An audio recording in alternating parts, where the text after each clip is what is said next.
నందు ప్రియమైన దేవుని బిడ్డలారా, ప్రభువును రక్షకుడైన యేసయ్య నామములో ఈ ఉదయకాల సమయంలో హృదయాంతరంగము నుంచి మీకు వందనాలండి. కీర్తనలు 121 మొదటో వాక్యాన్ని రెండో వాక్యాన్ని చదువుకుని ఈ రోజు కొరకు మనము ప్రార్థన చేద్దాం. కొండల తట్టు నా కన్నులెత్తుచున్నాను, నాకు సహాయము ఎక్కడ నుండి వచ్చును? యెహోవా వలననే నాకు సహాయము కలుగును. ఆయన భూమి ఆకాశములను సృజించిన వాడు. దేవుని బిడ్డలారా, కీర్తనకారుడు తన యొక్క ప్రతి ఒక్క పరిస్థితిలోనూ అవసరమైనటువంటి సమయములలో ఆయనకు ఒక అలవాటు దేవుని చూడడమే.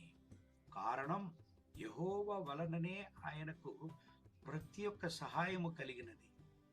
అందుకే కీర్తనలు 34వ అధ్యాయాన్ని చదివినట్లయితే అన్ని సమయాలలోనూ దేవుని మాత్రమే ఆయన స్తుతించాడు, దేవుని మాత్రమే ఆయన చూచాడు.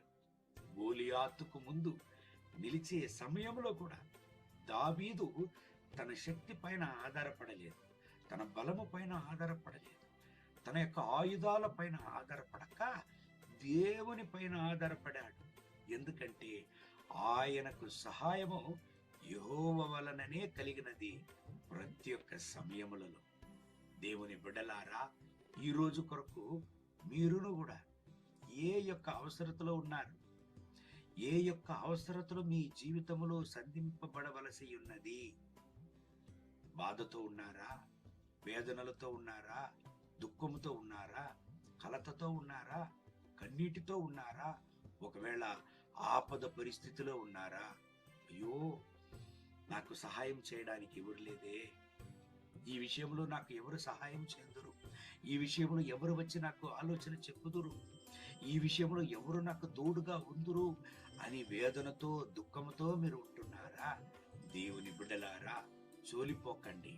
కీర్తనలు 121 ప్రకారం యెహోవా వలననే మీకు సహాయము కలుగును.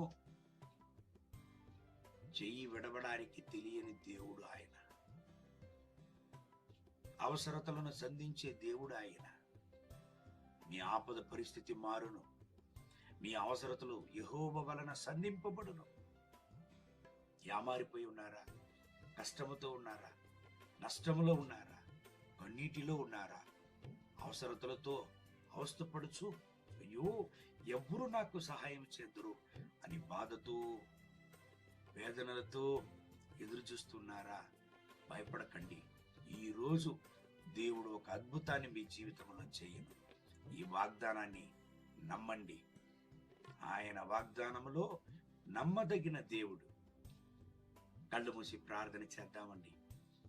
పరలోక ప్రభువా, జీవము గల నాయనా, ఈ ఉదయకాల సమయములో ఈ వాగ్దానాన్ని విని ఈ ప్రార్థనలో ఏకీభవించి ప్రార్థించే ప్రతి ఒక్క దేవుని బిడ్డల కొరకు ప్రార్థన చేస్తున్నాను.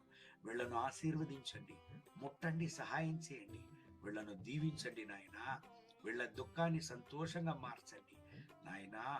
యెహోవా వలననే నాకు సహాయము కలుగును నాయనా, యెహోవా వలననే నాకు సహాయము కలుగును అని కీర్తనకారుడు పాడాడంటే ఆయన జీవితంలో ప్రతి ఒక్క విషయములోనూ మీ వలననే సహాయము కలిగినది.